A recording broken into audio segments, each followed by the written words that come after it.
Magandang umaga, ngayon po ay araw ng Miyerkules, August 7, 2024 at update po muli sa lagay ng panahon. Ayon sa Pag-asa, 3 low pressure area ang minomonitor ngayon sa loob at labas ng Philippine Area of Responsibility. Ang 2 low pressure area na nasa extreme northern Luzon ay mababasa ngayon ang tsansa na lumakas bilang bagyo ayon sa nasabing ahensya.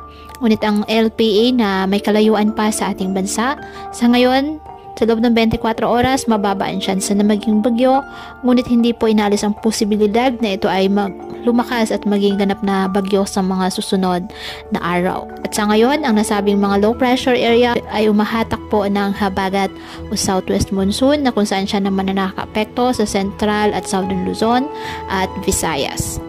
Ngayong araw, ang Metro Manila, Western Visayas, Zambales, Bataan, Cavite, Batangas, Occidental Mindoro at Palawan. Asahan na maulap na halangitan na may kalat-kalat na pag-ulan at thunderstorms nang dahil po sa habagat.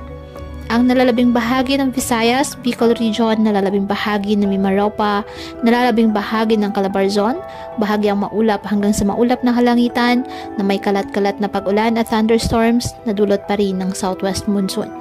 Apektado naman po ng mga localized thunderstorms ang nalalabing bahagi ng ating bansa.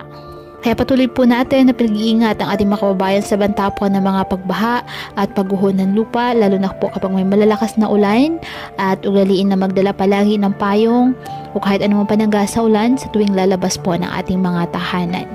At yan po muna ang update sa lagay ng panahon ngayong araw. Muli patuloy po tayo na mag-ingat at palaging tandaan, God loves you.